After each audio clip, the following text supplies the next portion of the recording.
Hi guys, I'm Sarah from totally.co.uk. It's been a while, but I am back, and I've got an IGCSE Literature revision lesson for you all, for those of you who are studying Death and the King's Horseman. Let's get into it. Now, there's a few different literature exam boards that are currently doing Death and the King's Horseman, most notably Cambridge and Edexcel. But it's the same play, the same themes, the same characters, the same symbols, so this revision lesson really would be suitable no matter what exam board you're studying Death and the King's Horseman for. Also, big shout out to my group class in Macau, who've been studying with me since September, who are currently studying this play. Good luck, guys. If you like this video lesson, then you can find more like this on my website, totally.co.uk. I do one-to-one tutoring, group classes, revision masterclasses, including one for first language coming up in March 2025, courses and teaching resources. So yeah, head over there if you want to find more free resources or be tutored by me. Let's start off first of all with having a look at some past paper questions. So we'll begin with a few from Edexcel for ET1 and then we'll move on to Cambridge 0475. What I would say is there's only so many different ways that you can possibly format an IGCSE analysis essay question, so you could use any of these for practice realistically. The only difference might be that for Cambridge you also do have the option of an extract based response, whereas for Edexcel it's just like a big general essay question and no extract analysis. So some past paper questions. Eologia is determined that things are carried out in accordance with Yoruba traditions. How is Eologia presented as a character who wants the right thing to be done in the play? Or, in what ways is the death ritual significant in Death and the King's Horseman? More for Edexcel.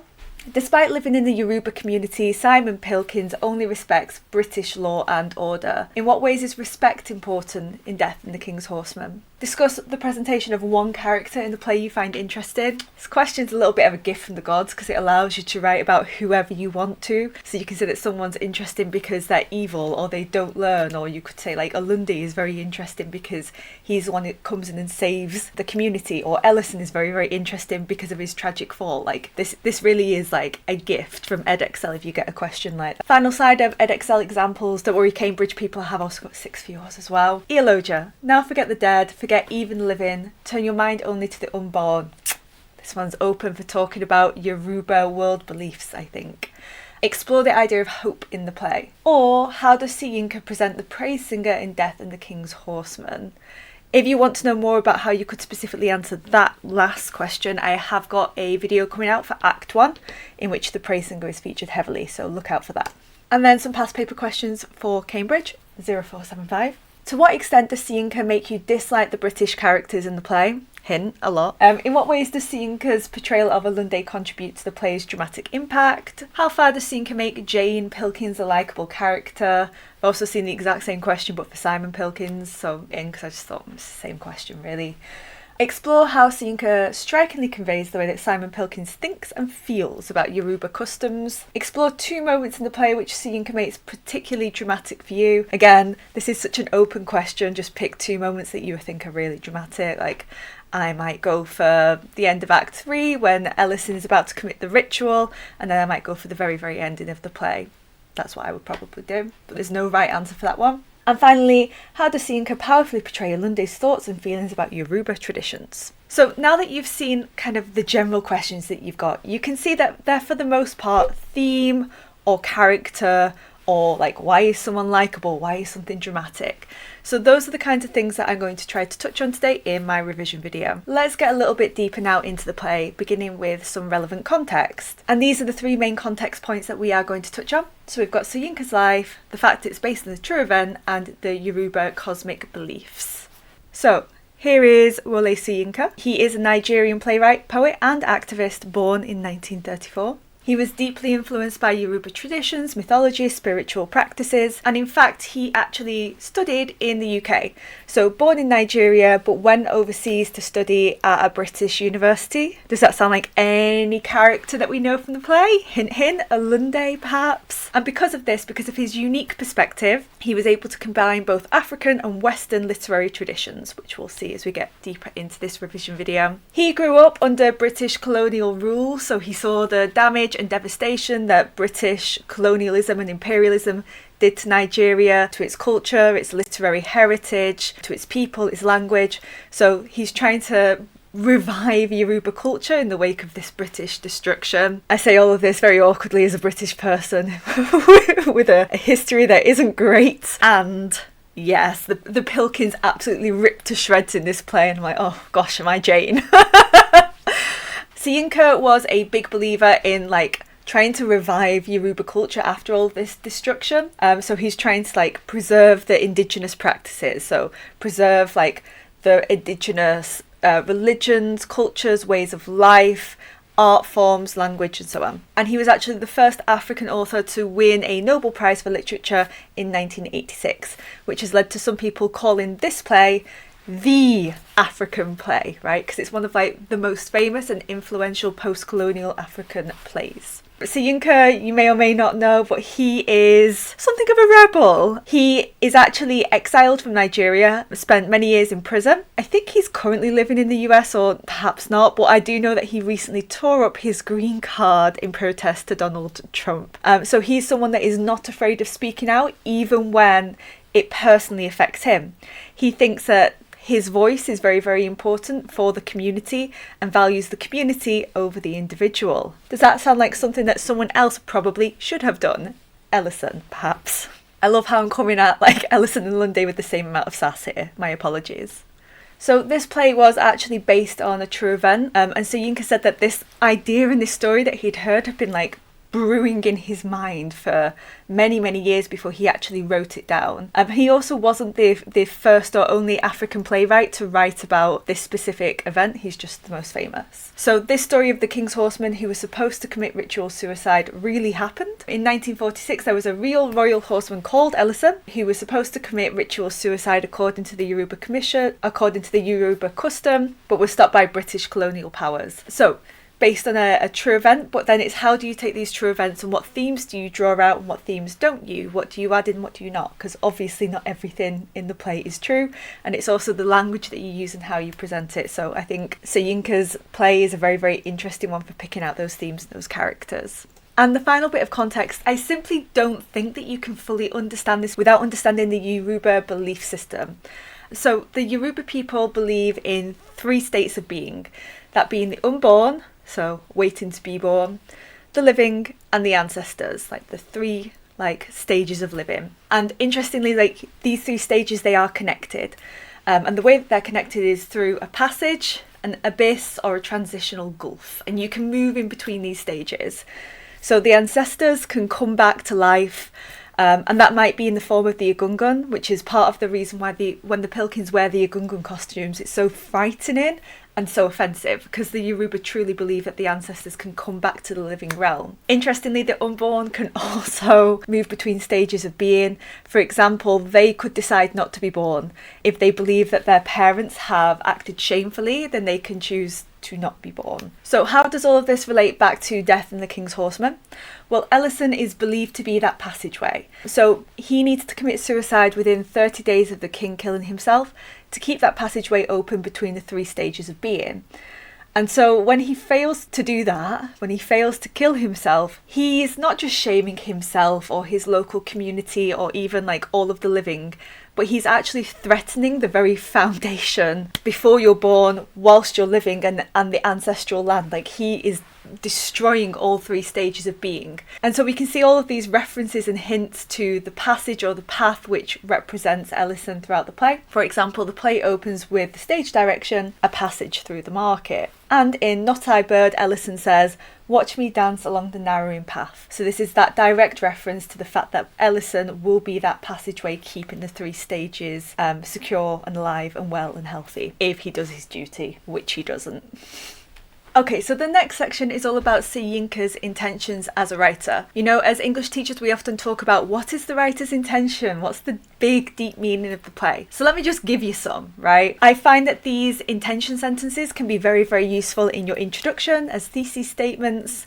They can be interesting to connect ideas within main body paragraphs, or I've seen them used really beautifully in conclusions to kind of evaluate the overall picture and drawing together common threads from analysis. And I'll just read these out to you. Soyinka aims to illustrate the catastrophic consequences of a leader's failure to fulfill his cultural duties, as seen through Ellison's tragic fall. Through the character of Ellison, Soyinka critiques the seductive nature of earthly pleasures that can corrupt one's will and sense of duty. Soyinka seeks to reclaim and celebrate Yoruba culture, challenging colonial narratives that devalue African traditions and beliefs. By depicting the intertwined nature of spirituality and politics, Soyinka emphasises the complexity of human existence beyond simplistic good versus evil dichotomies, opposites. Like, he's trying to resist saying one person is inherently all good, one person is inherently all bad, which you might see in Christian religions, for example, with the idea of heaven and hell. Through characters like Olunde, Soyinka explores the generational divide created by colonialism, highlighting the need for understanding and bridging cultural gaps. And of course, that's exactly what Olunde does. He bridges that cultural gap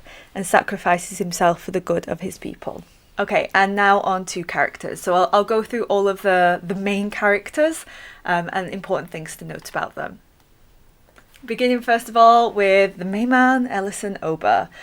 This image actually comes from a Netflix film. Did you guys know there's a Netflix film of Death and the King's Horseman? It's called Ellison Oba. So yeah, if you're searching it up, then that's what you need to type in rather than Death and the King's Horseman. And I really like this adaptation. It's funny. It's so funny. They really get to like the heart of the play. But it's also told entirely in the Yoruba language, even the dialogue. You do have the option to change it to English audio if you prefer, but I just think that really like gets to the heart of what Soyinka was trying to do with this revival of Yoruba culture. So highly recommend checking that out on Netflix. So Ellison Oba, he is characterised by his tragic fall. So he is our tragic hero who starts high and ends low. We'll get more into features of tragedy in a little bit. His fatal flaw, so that you know, is his loss of will. He loses that strength of conviction to follow through with what he says that he's going to do. Ellison, he loves some worldly pleasures, material pleasures of the flesh, you know, things that you can touch and feel, which weakens his will and weakens his resolve because he then has to go to the ancestral realm and away from the worldly material realm. So we see that he's got a love of food, especially a love of women, and a love of the marketplace, which symbolises the centre of the world. He is a very likeable and gregarious and loud and colourful character. We see that he's really got a gift for words. Think about the Not I Bird story that he tells. And so in many ways, he is like Soyinka himself. But we will see that he does move from being gregarious and loud and larger than life to pitiable and disgraced and dishonoured. It is a warning that being too attached to material pleasures can corrupt your will and endanger society. So don't be too attached to things that are temporary and earthly, and think about the greater journey and greater picture. Now, one of Ellison's failings is that he doesn't really understand the white man's colonial realm. He doesn't care to understand it. He doesn't try to understand it. And so you know that there's a phrase, know thy enemy, right? The person who is your enemy, you really need to know their flaws, their strengths, in order to actually battle them and defeat them. But Ellison chooses to live in ignorance, and this kind of comes back to bite him. Now, when Ellison fails to commit ritual suicide, naturally, he blames everyone but himself. Obviously, it's the bride's fault. Poor bride, who, by the way, we never hear a single line of dialogue in this whole play. Justice for the bride. He blames his new bride, he blames Pilkins, but Soyinka said in many interviews actually it's a failure of himself and his own will, and we should resist the temptation to blame others. Let's not blame the women, which I feel like if you guys are studying Macbeth and you end up watching my Macbeth revision video, that plays an exercise in why don't we blame Macbeth for his failings rather than every single woman around him? Macbeth killed someone, must be his wife's fault. And by the end, he does die in shame, both in the human realm and in the ancestral realm. He is an eater of leftovers, so shamed in every possible which way. Our next character is Ialoja. She is the mother of the market and a powerful matriarch, which means like a strong, motherly, powerful figure. She is wealthy, she is powerful, as we've said, and part of that is because as the mother of the markets represent the centre of earthly life. So if you are the mother of the market, you are the creator and the disciplinarian, I suppose, of that earthly life. We certainly see Ialoja discipline Ellison at the end of the play for his misdeeds. She begins the play honouring Ellison. Remember, like, Ellison is going to commit this ritual suicide for the community. So he's lived this blessed life where he gets anything and everything that he wants. And Eologia, like, she upholds that. Like, you're going to kill yourself, you're going to do this great sacrifice for us, therefore, yes, whatever you want, you can have. So that shows that she upholds those traditions even when it's uncomfortable for her. Like, when Ellison requests that he marry her son's fiance, right? So the bride is actually supposed to go to her son, and she's like, well, you know, that's quite inconvenient, can you not? Eventually he's like, okay, fine, you can have whatever you want. So even when it's uncomfortable to her, she makes those sacrifices. Ellison ultimately can't say the same of. She does warn Ellison of attachment to worldly things, much like the praise singer, but of course he doesn't heed those warnings. He's too arrogant to think that he could ever fail. She is probably nearest to Ellison's equal in the play, which is quite interesting if you're thinking about gender and power, that one of the most powerful characters in the play is this woman, Eologia. However, one of the weakest is the bride, so I don't know, does that balance out? You'll have to think about that. And by the end of the play, we do see that when Ellison has failed, Eologia is one of the first in there to tell him off, right? So he has to face her scorn and her anger, showing that she upholds Yoruba values. And she feels quite betrayed too by his failure to do what he said that he was going to do. Up next, we have got the praise singer. He is a member of the Horseman's entourage, his crew, his posse. I don't know if I'm cool enough to get away with saying crew or posse, probably not. He is an entertainer, an oral historian, and a storyteller. And we see him at the very beginning of the play in Act 1. The first two people to speak in the whole play are Ellison and the praise singer. They say praise there, praise singer. And they have this joking friendship. They share humour, they share proverbs with each other, and it's very clear that he admires Ellison. He even offers, like, oh, I'll kill myself with you and we'll go there together. But Ellison says that he doesn't need to do that, that he can just stay alive and instead sing his praises after Ellison has gone. So we see that he's definitely beginning this play, like Eologia, with high esteem, high regard, high admiration for Ellison, which falls as Ellison fails to fulfill his duties. It will be his job to help Ellison reach the trance, to commit that ritual suicide, so he's very much central to this ritual that will happen in Act 3. And like Eologia, he also warns Ellison, be careful of your love of earthly things, especially women. You love women a bit too much. And once again, Ellison fails to heed this warning. At the end of the play, the praise singer also goes in to confront Ellison, but unlike Eologia, he's not angry, he's speaking more in grief and upset, that betrayal that he feels from Ellison. Then we've got Olunde. He is my favourite character just because I think he makes a great essay, which I don't know if that's a good enough reason to think that someone's a good character, but I'm just like, oh, Olunde, I could write such a good essay about you. So Olunde, he is a mouthpiece for Siyinka, which means that Siyinka's beliefs and messages and intentions are basically said through Olunde's mouth. Almost like a self-insert, right, for Siyinka. So Olunde, he represents this younger generation who have come into more contact with the white colonials. So he does know his enemy. Don't forget that during the colonial period, many young people were sent off to these missionary schools, these Christian schools, as a form of brainwashing in order to educate the savages. Right, because obviously, like, the arrogant British coming in just assumed they didn't have their own religion, customs, culture, literature, or if they did, then they didn't value it. So it was basically like, out with everything that you believe, in with everything that we believe, but it's also a method of control, right? Now, this also does represent that divorce in understanding, the divide in understanding between the older generations and the younger generations. Think about Ellison, knows nothing about his enemy. Think about Olunde, knows plenty about his enemy, even goes to live in enemy territory, goes to the UK for university. Now, the Pilkins believe that Olunde has fully converted to their worldview. They think he's completely turned his back on the Yoruba world and accepted white values, and that's kind of like proof, like, look, even he realises. And perhaps the audience might also think that too, because when Olunde first comes back, he's wearing a suit, a symbol of Western, like, power, business, etc. So that would very much give that impression. And yet we come to realise that he's used his time in England to understand white culture, the white race and their failings. And that's what eventually gives him the greatest advantage over any character in the play. He's had this similar journey to Siyinka, which is probably why he's like a mouthpiece for Siyinka. He leaves Nigeria but remains deeply Yoruba nonetheless. Of all the characters, Olunde alone understands both British and Yoruba societies. You know, the Pilkins, they don't even attempt to understand the Yoruba societies, and thus he acts as a bridge between those two worlds. One other nice little bit of information that I would give you is, don't forget that what is he training to become? A doctor. Well, who heals the world after Ellison rips apart the ancestral realm? It's Olunde, right? So we can say that him being a doctor is symbolic of this healing, or perhaps foreshadowing the healing that will be Olunde's role to do after his father fails to do his duty. Up next we have got Sergeant Amusa.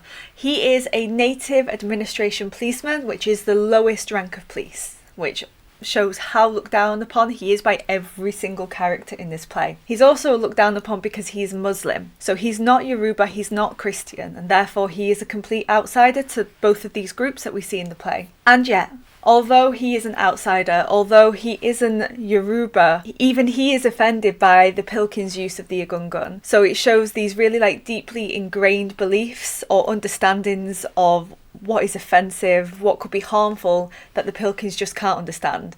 You know, Amusa isn't Yoruba, but he understands the significance, so why can't the Pilkins also understand that significance? He does often act as a source of humour and comic relief. Think especially about that wonderful market women scene where they all just attack him, and it's hilarious. He inhabits neither the Yoruba nor the white world, and there's some suggestion in there that he sold his manhood to serve these colonists. He is less of a man, which in itself is like a gendered insult, but there's the suggestion there.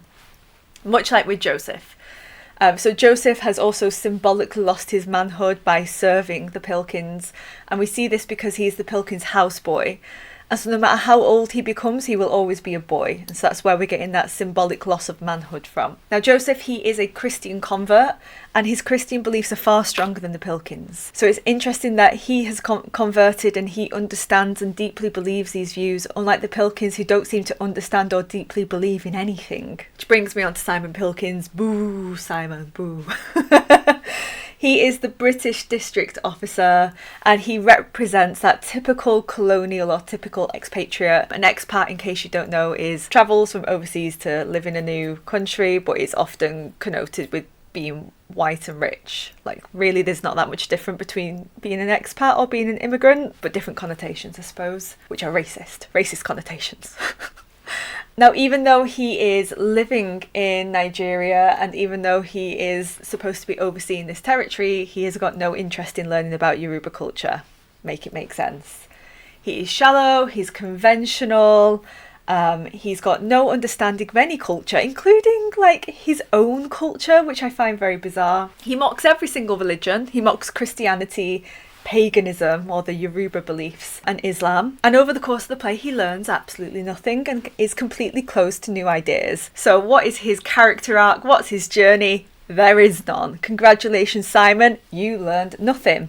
Jane, like Simon, but not quite as bad, but not that much better either. So she's more sympathetic than her husband. For example, she urges him to apologise or compromise over upsetting both Amusa and Joseph's religious beliefs. She does listen, but she learns not very much. She listens, but she doesn't really take it on board. And she's also got these narrow values. For example, there's that story that she tells where she talks about the captain who sacrificed himself for the greater good of society and doesn't even understand the importance of that story that she's telling, and can't seem to apply that same logic to what Ellison is doing. Babe, it's the same, but she can't see that. Coming on now to features of tragedy. So these are the features of tragedy, wrong way, this way, that we're going to go over. So tragedy. The tragedy framework that I'm going to talk about is the most popular, is that the right word? Most widely known one, which is the theory of tragedy as outlined by Aristotle. So Aristotle was a Greek philosopher, and he was writing about 335 BC in his work Poetics, in which he outlined his theory of what makes a play truly tragic. So he says that tragedy is an imitation of a serious action with a profound moral or emotional input. So something serious has to happen that makes us think about something morally or emotionally. That true tragedy should evoke catharsis, and we'll get more into that in a second, but basically catharsis is that feeling, when you watch a really, really good film that makes you feel all the feelings, and so you have a good cry. And we call that like emotional purging. So you evoke the pity and fear in the audience, and then they can release it all, and afterwards they feel better because they've had their good cry. And all of this tragedy is often caused by a protagonist, a tragic hero, who has a tragic flaw or a hamartia, or a fatal flaw, a flaw that will cause their death or downfall. So something like inherent in their personality that will cause them to fail. And he also emphasised the idea of the unities. So it's unity of action, time and place, for focus and dramatic cohesion. Basically, we focus on this particular moral message. Now, where are we seeing these features in Death and the King's Horseman? So Ellison, as we've already said, undergoes a massive tragic fall. A tragic fall refers to a high status character falling to a low. So beginning with a position of honour and influence, like Ellison in the market scene, and then because of his personal flaw, that lack of will, he falls to a low status. So he begins honoured and loved by his people, but falls to a state of disgrace in chains at the feet of his son and called an eater of leftovers. Commits suicide anyway, but it's not this like grand ritual suicide, it's just a sad suicide because he can't bear to be alive anymore now that he's been so shamed by himself. Hamartia, as we've said, fatal flaw, an element of a character's personality or an error in judgment that will lead to their downfall. Ellison's is his failure of will. Now, let me just emphasise here, like, some people might sometimes misread this play as Ellison's failure is because of the colonist interference, like it's because of the Pilkins, it's their fault. Actually, Soyinka has been very, very clear in all of his interviews. The events of the play and Ellison's failure, sorry, I just stared like really intensely at the camera there, but Ellison's failure is a result of his own personal flaw, and that if the colonists hadn't have been there, then the events would have unfolded in the exact same way. So resist that. Soyinka himself says it's his failure of will. He does also exhibit hubris, which means excessive pride and arrogance. He's overly confident that he will commit suicide, and he doesn't heed the warnings of Ilioja and the praise singer. So because he's just like, well, I'm great, I'm going to do it. He doesn't ever stop to think, well, what are the things that might get in my way and how will I prevent that from stopping me? And because he doesn't ever think about that and he's overly confident, that opens up the door to his failure. Now, catharsis, that emotional purging, having a good old cry, letting out all the pity and fear that has been built up during the course of the play. Do we have that? Well, we might have some pity and fear, yeah, for Ellison, who fails to fill this ritual. It's always sad seeing someone who's very great fail and be reduced to a lowly status. Alunde's suicide and Ellison's later suicide seek to restore that natural order and keep the passageway open, and perhaps that might cause us to reflect on our own duties of honouring what we say that we're going to do. Particularly, I think, for those in power, those with leadership roles, politicians. You know, your role is to serve the community and not your individual wants. And so you have to follow through with that, even when it is uncomfortable or inconvenient or you've got a hot new bride. One other notable feature of tragedy that we see in Death and the King's Horseman is this idea that the community acts almost like a Greek chorus. So in Greek plays, if you've ever seen any, Medea, Antigone, highly recommend, for example, you will have a literal chorus, like a group of people, like 10 or 12 people that might sing, they might dance, they might recite poetry, but basically they're there to give like commentary, almost like social media, like, you know, Twitter, I'm not saying X, Twitter in the background while you're like watching a popular TV show. So they're giving that commentary, they're showing the societal values and just like saying what's right or what's wrong behind the action. The community, likewise, in Death and the King's Horseman, act quite similarly to that. They reflect those societal norms, they give their approval or disapproval of Ellison's actions and what he's doing. And when Ellison fails, they're therefore also there to show us the consequences of Ellison's actions and failure. Like, think about Eloja going and telling Ellison what's what, putting him in his place. Some critics have warned about the dangers of placing these Western frameworks on African plays. So the theory of tragedy very much being like within the Western tradition. However, don't forget that Soyinka studied at the University of Leeds.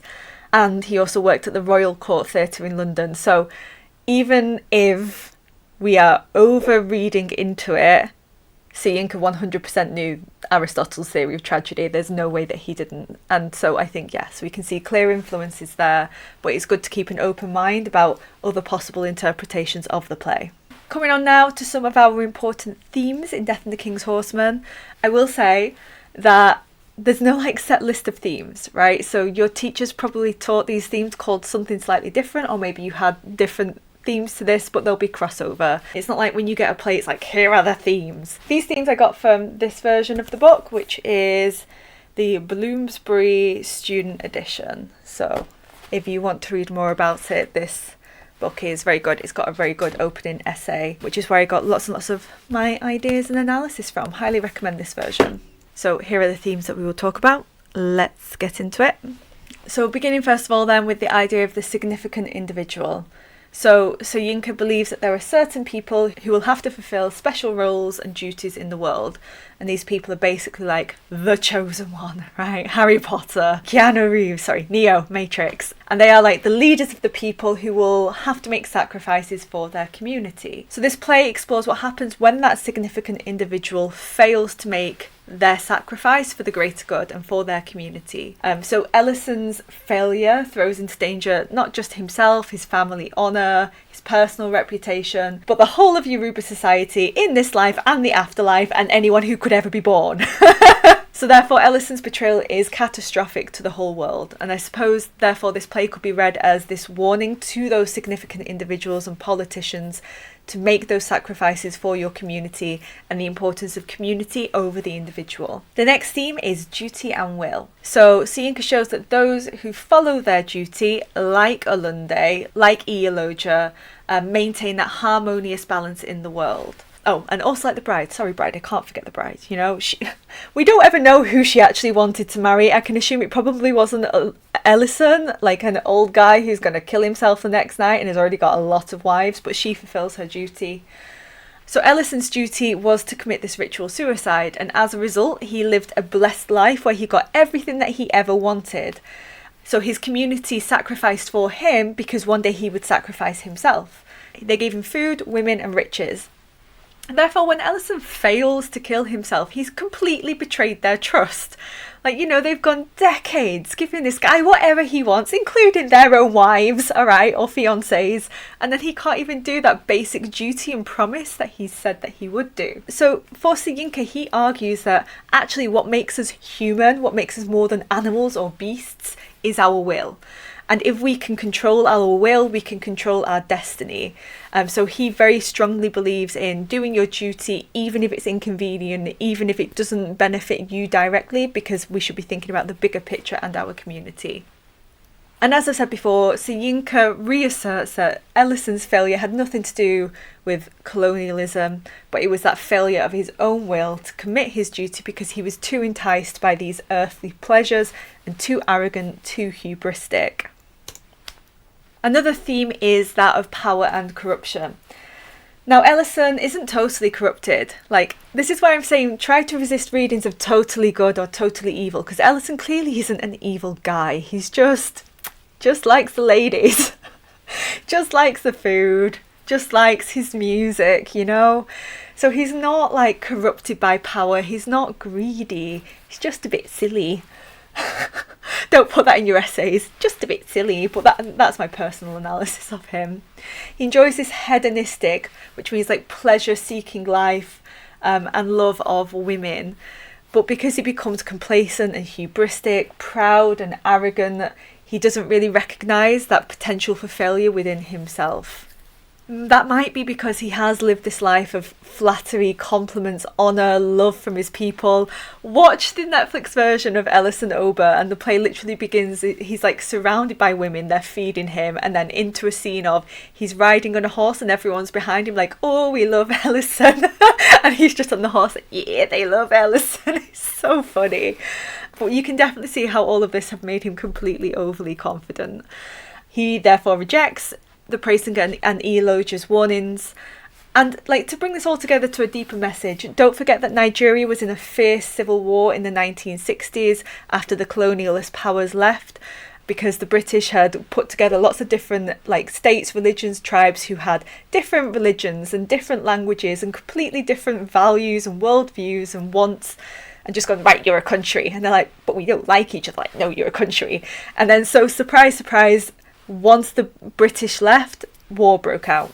Common pattern with colonialism, common pattern with British Empire withdrawing, by the way. So anyway, Anyway, during Nigeria's civil war, Soyinka is therefore warning leaders, do not lose your way. Don't forget your role is to be servants to your communities and to your people.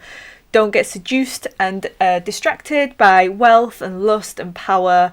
Focus on what you are here to do, like Ellison does not. So is it this wider message to politicians in this backdrop of civil war? The next theme is spirituality and politics.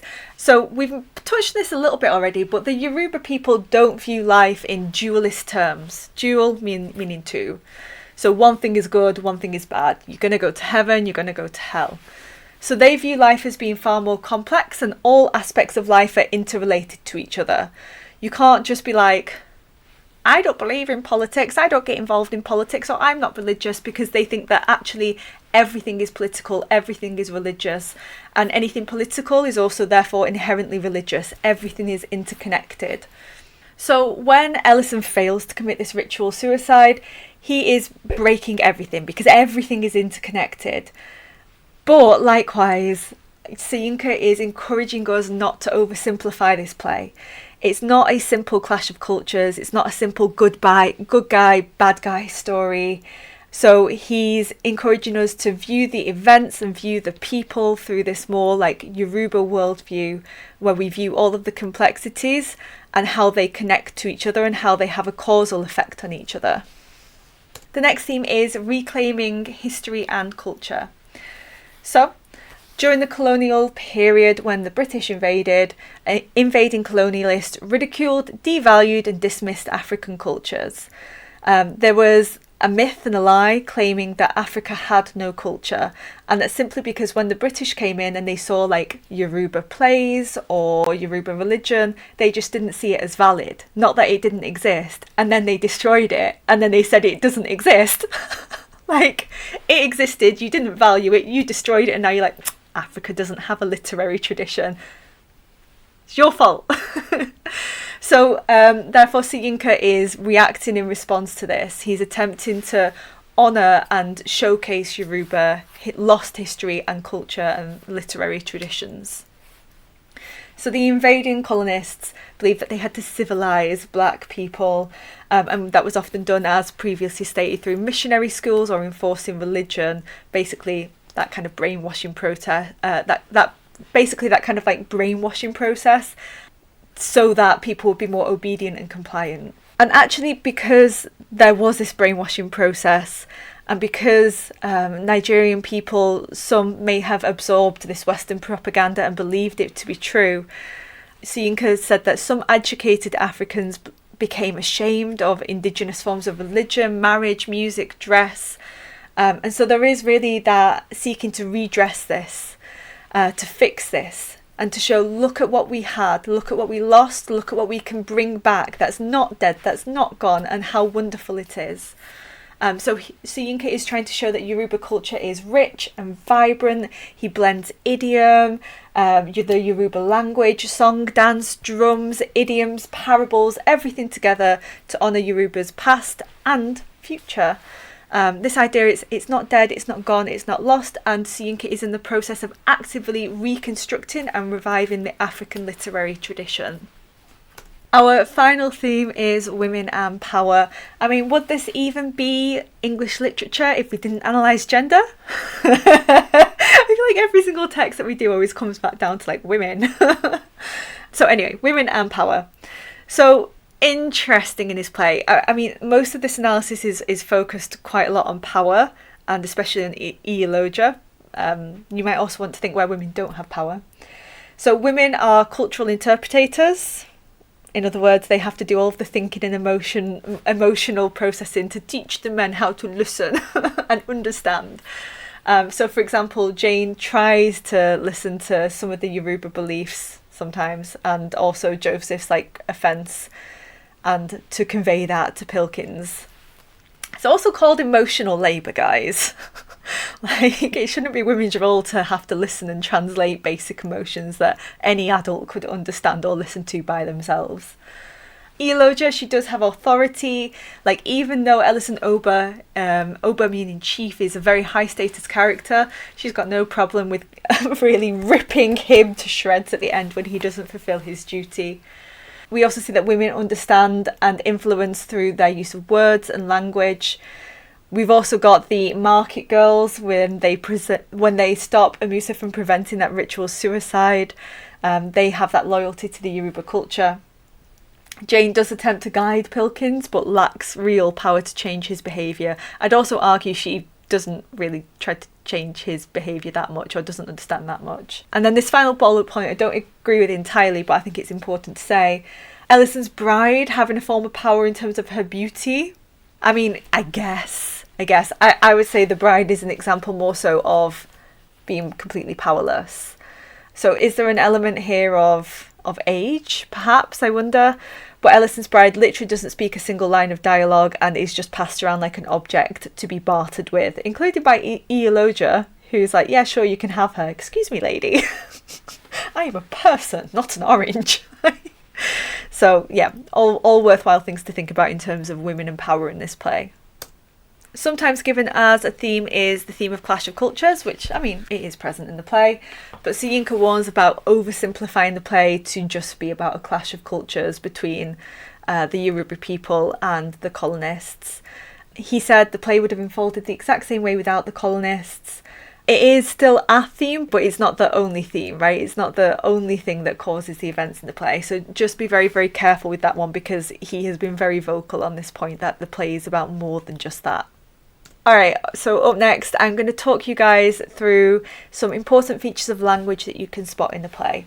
So this can be very, very good for a general question because it gives you general things to talk about, you know. But it's also good for extract-based response because you can look out for these specific features in your extract. So good for both types of questions, I think. And here is my overview of the features of language that we're about to cover. So we see in the play that the Yoruba language is very poetic and dense in idiom. So we see this kind of traditional Yoruba people who are using weighty, poetic, beautiful, metaphorical language, which is very, very typical of many African languages that use lots of idioms or comparisons or short stories and so on. Some examples of this beautiful metaphorical language of the Yoruba might be: when the moment comes, don't turn the food to rodents droppings in their mouth. Don't let them taste the ashes of the world. So some very sensory metaphors from Eologia there in Act 1. And when the girl says to Amusa in the market in Act 3, then tell him to leave this market. This is the home of our mothers.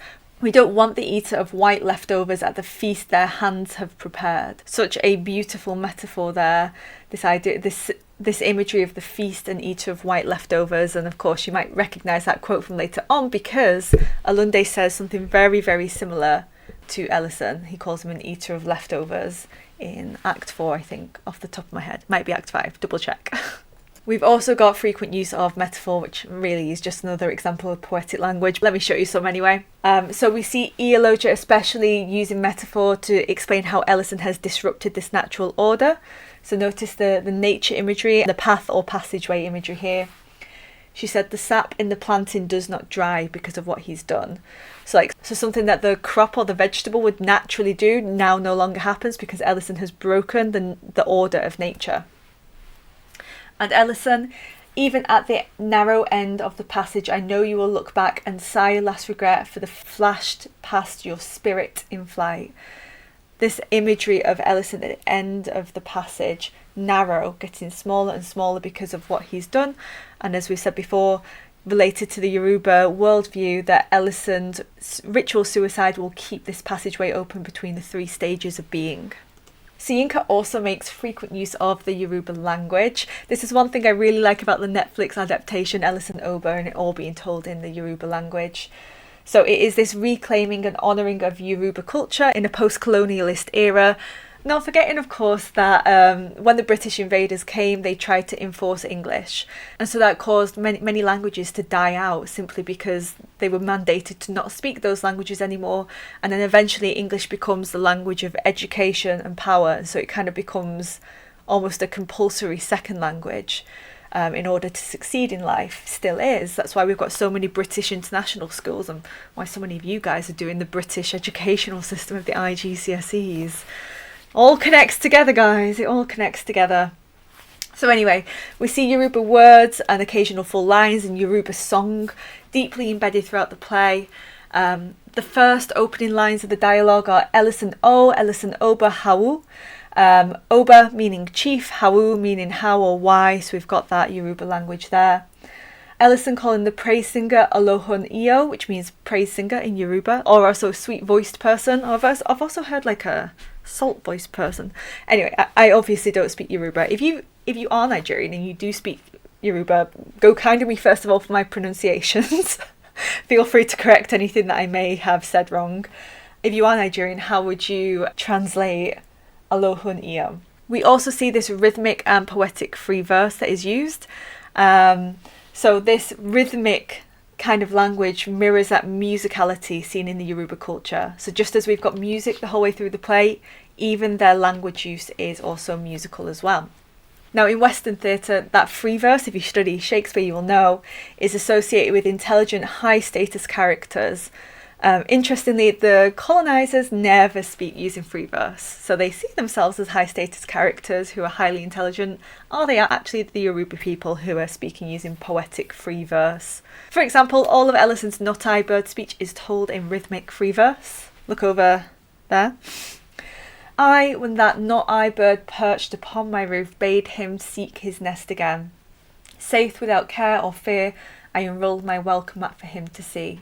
Not-I flew happily away. You'll hear his voice no more in this lifetime. You all know what I am.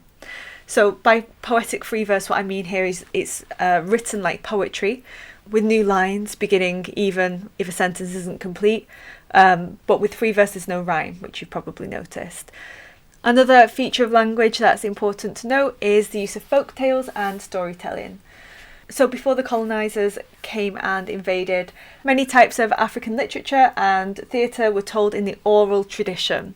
Now the oral tradition means passed verbally from person to person by singing or speaking or performing, and then another group performs it, right? Now because it's the oral tradition, that means there's often no record of it, and so that's part of what makes it really easy for the colonisers to come in and say Africa has got no culture, because it wasn't written down. So we see these folk tales and storytelling present throughout, especially with the Not-I bird story that Ellison tells.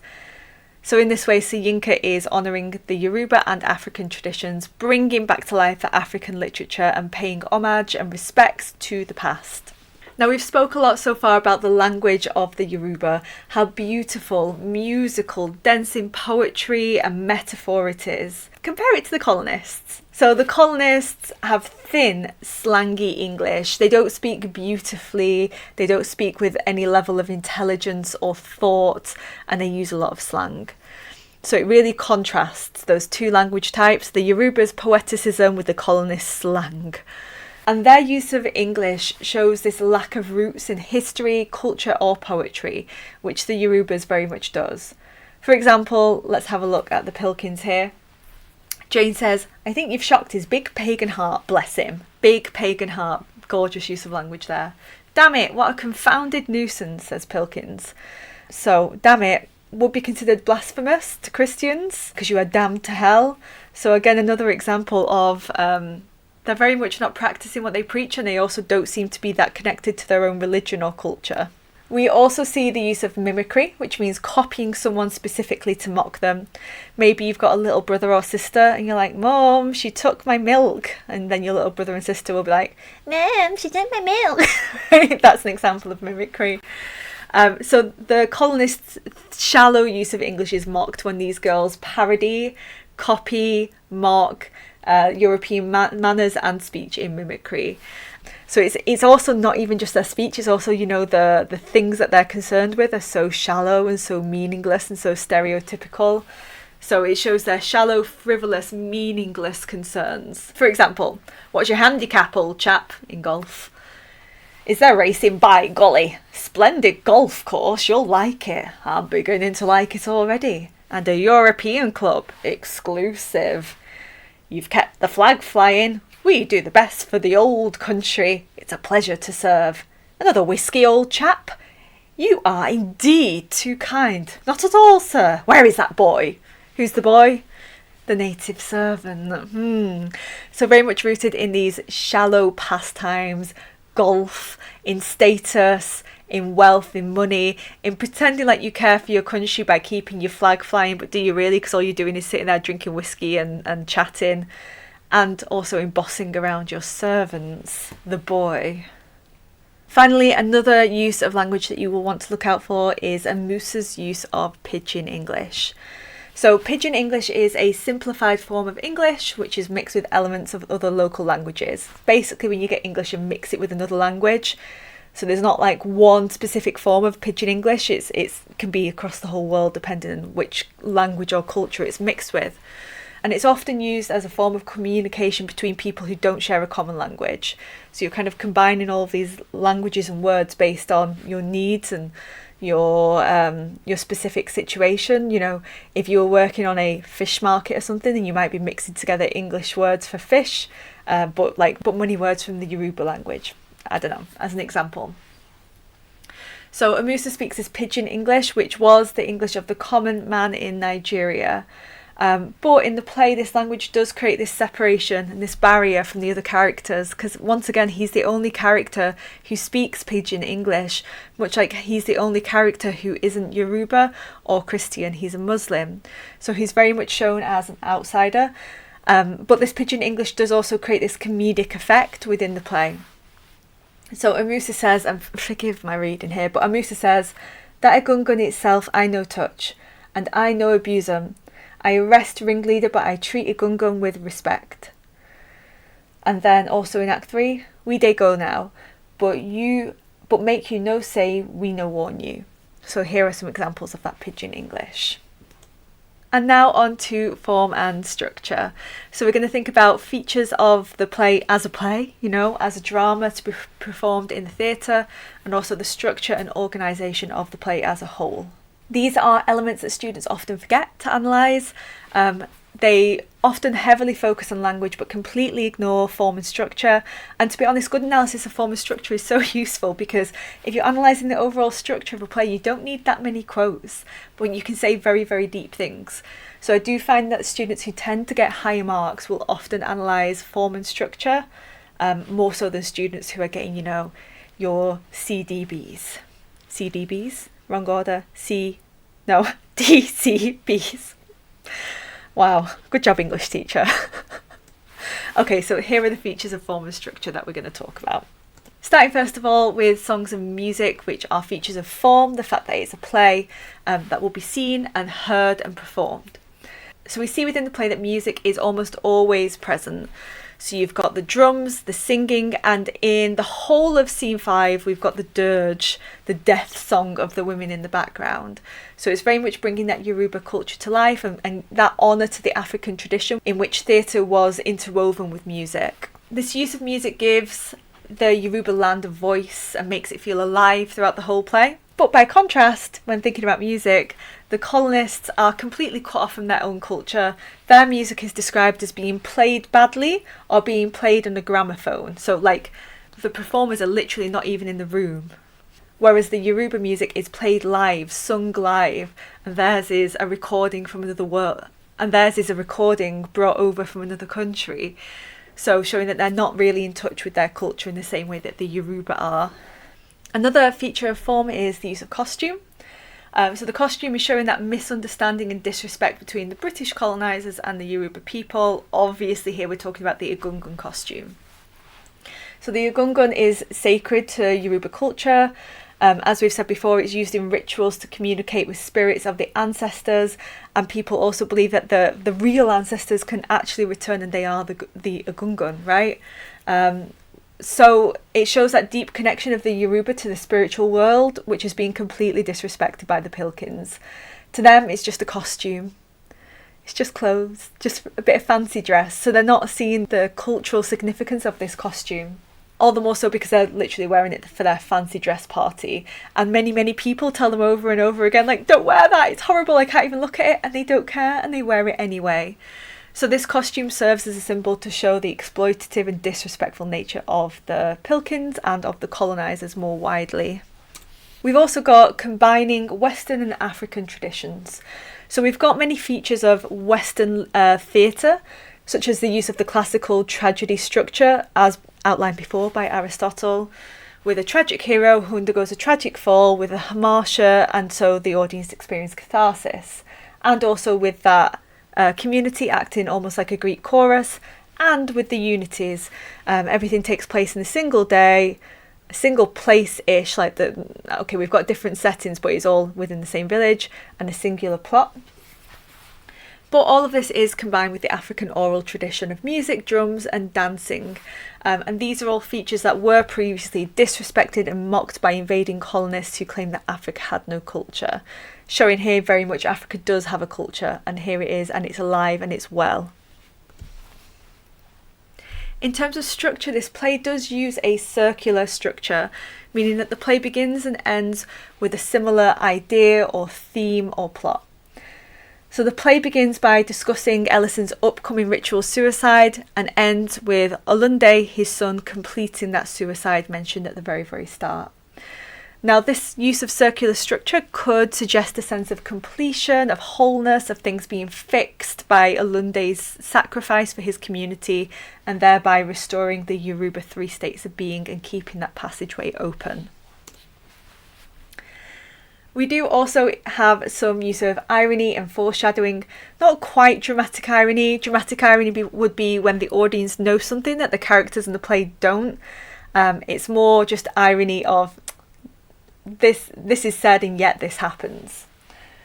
So we've got Ellison's initial confidence, but then we've got his eventual failure. So it's his initial confidence is both foreshadowing that failure, and it's also ironic because he's so confident and yet he fails.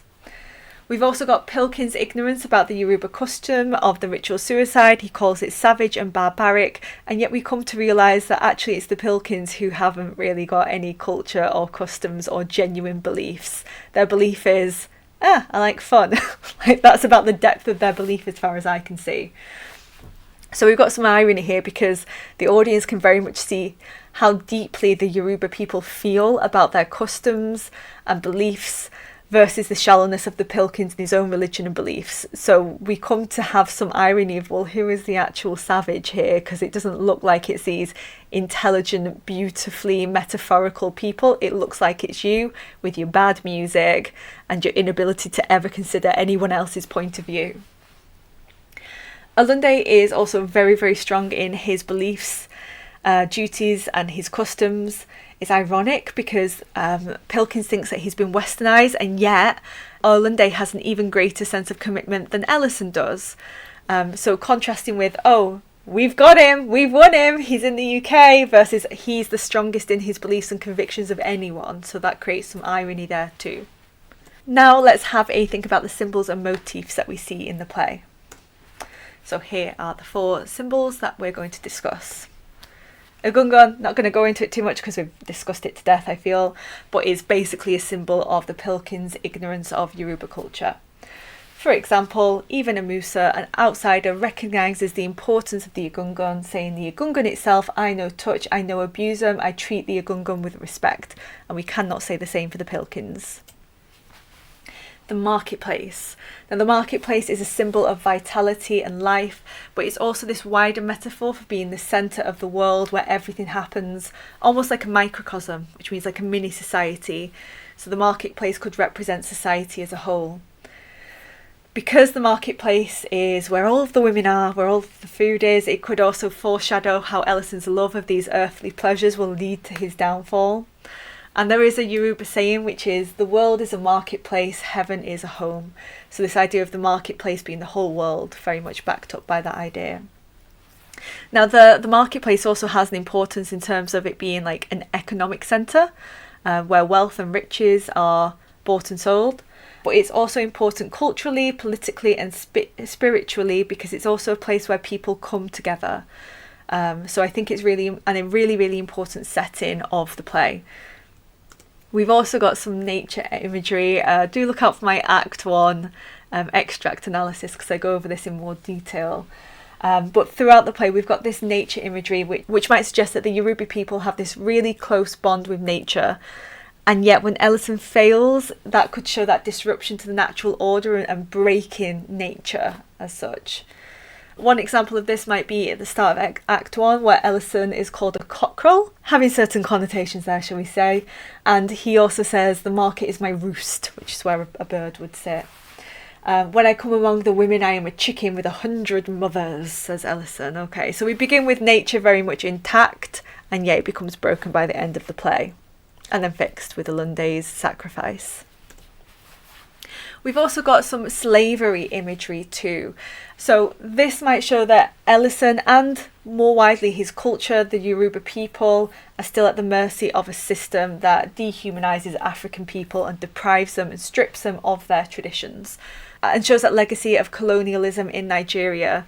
Just because the invaders have gone doesn't mean that it's not still having a lasting impact today. This is best proved by Ellison being jailed where the slaves were stored, so within that legacy of slavery.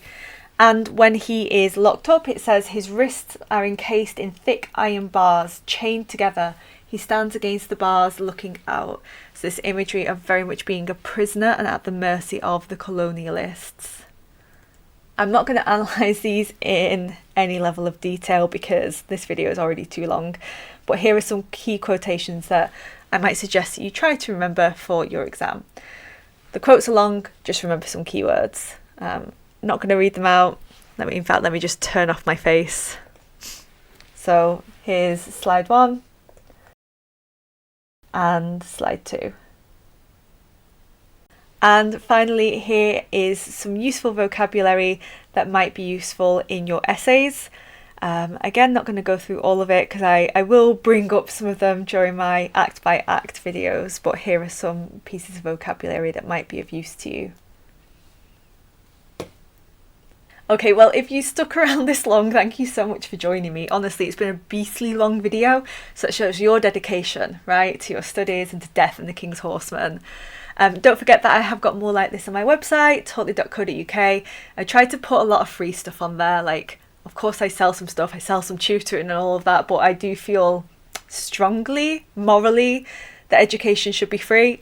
I've also got to make some money. So, you know, I try to keep some stuff free for you guys on there. So do check out my website. And if you are interested in tutoring, to be honest, right now I'm booked up, but it depends on when you're watching this video, right? So head over to my website. I do one-to-one tutoring, but that gets filled up the quickest. I also offer self-formed group classes. So you and your friends, you form the group yourself, you come to me, you say, I want to do this, right? And I also do masterclasses. So I have got a masterclass for IGCSE First Language English coming up at the start of March and all the way through April. That will be 18 live lessons with me and marking by me. I'm going to be working hard.